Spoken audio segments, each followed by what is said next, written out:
Assalamualaikum warahmatullahi wabarakatuh. Selamat malam teman-teman dan juga Pak Agil. Perkenalkan, nama saya Rafanda Albani Sagaf dan hari ini saya akan mempresentasikan topik yang sangat relevan bagi pelaku bisnis saat ini, yaitu strategi pemasaran digital untuk UMKM. Nah, di era digital ini, UMKM tidak cukup hanya mengandalkan penjualan offline, karena perubahan pelaku konsumen yang semakin aktif di internet membuat pemasaran digital menjadi kebutuhan penting bagi keberlanjutan bisnis. Melalui presentasi ini, saya akan menjelaskan strategi apa saja sih yang bisa diterapkan UMKM dengan biaya yang terjangkau, namun bisa mencapai hasil yang maksimal. Nah, sebelum saya lanjut, saya akan menjelaskan kenapa saya memilih topik ini. Yang pertama, UMKM di Indonesia jumlahnya mencapai puluhan juta, tetapi banyak yang masih kesulitan berkembang karena kurangnya promosi, terbatasnya dana, dan ketatnya persaingan. Sementara itu, lebih dari 170 juta masyarakat Indonesia aktif menggunakan media digital. Artinya, peluang besar yang bisa dimanfaatkan UMKM untuk memperluas pasar melalui pemasaran digital. Namun, karena banyaknya UMKM yang masih bingung harus mulai dari mana sih untuk mempromosikan. Nah, di sini saya akan membahas beberapa strategi digital marketing yang sederhana, namun efektif dan bisa langsung diterapkan. Untuk strategi yang pertama yaitu membangun kehadiran online. Nah, strategi pertama ini membangun kehadiran online terutama di media sosial dan juga Google. Nah, platform seperti Instagram, TikTok, dan juga Facebook sangat cocok untuk UMKM karena gratis digunakan, mudah menjangkau audiens lokal, dan visualnya menarik untuk membuat promosi produk. Nah, dengan cara membuat konten seperti video ataupun foto, nah itu bisa menarik engagement. Nah, untuk yang kedua, Google. Nah, di Google itu ada Google My Business. Dengan Google My Business, UMKM bisa muncul di pencarian lokal, lengkap dengan alamat, toko, dan jam buka. Nah, contohnya kayak warung makan lokal yang mendaftarkan usahanya di Google dapat lebih mudah dijangkau wisatawan di daerah tersebut. Nah, untuk yang kedua, strategi membuat konten berkualitas. Nah, strategi ini tuh meliputi seperti konten yang foto produk, tetapi foto produk ini harus jelas, terang, dan juga menarik. Kemudian juga ada video singkat seperti proses pembuatan, testimoni, ataupun unboxing. Kemudian juga ada educational content. Nah, tips educational content itu seperti tips cara penggunaan atau fakta menarik di balik produk teman-teman sendiri.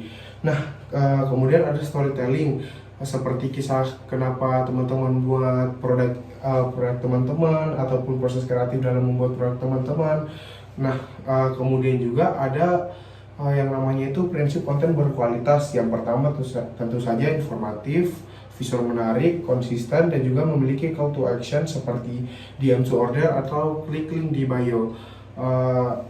Berikut ada beberapa contoh, misalnya kalau UMKM kuliner itu bisa membuat kayak misalnya proses memasak, ataupun UMKM fashion bisa membuat video mix and match outfit.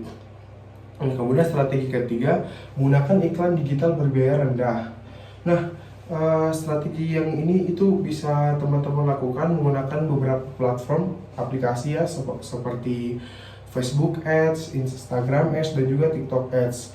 Nah, dengan menggunakan 3 aplikasi ini memungkinkan UMKM untuk menargetkan audio berdasarkan lokasi, minat, dan juga kebiasaan belanja.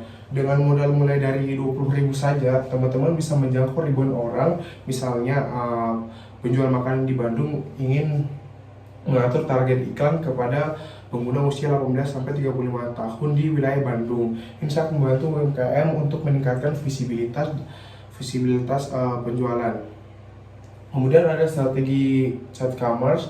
Nah, strategi ini tuh teman-teman bisa menggunakan aplikasi seperti WhatsApp Business, karena WhatsApp Business sendiri itu menyediakan beberapa fitur seperti katalog produk, pesan otomatis, label pelanggan, dan juga statistik chat. Dengan fitur ini, UMKM bisa memberikan pelayanan yang lebih cepat dan profesional. Nah, untuk contohnya, saat pelanggan bertanya harga, WhatsApp Business itu bisa memberi jawaban otomatis dan juga mengarahkan pelanggan ke katalog.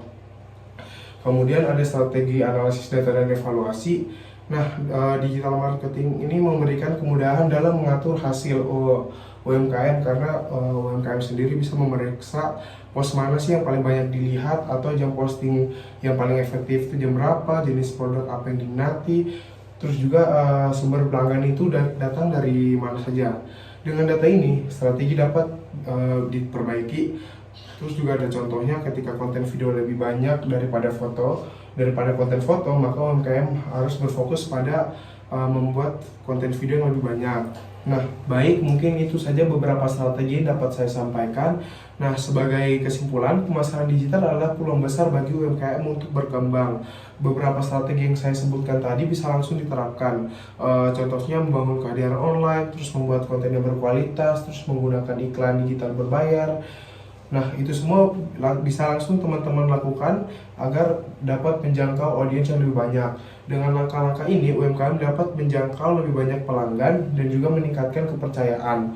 Dan juga bisa bersaing di pasar yang semakin digital ini. Baik, terima kasih. Mungkin itu saja yang dapat saya sampaikan. Lebih dan kurang mohon maaf. Wassalamualaikum warahmatullahi wabarakatuh.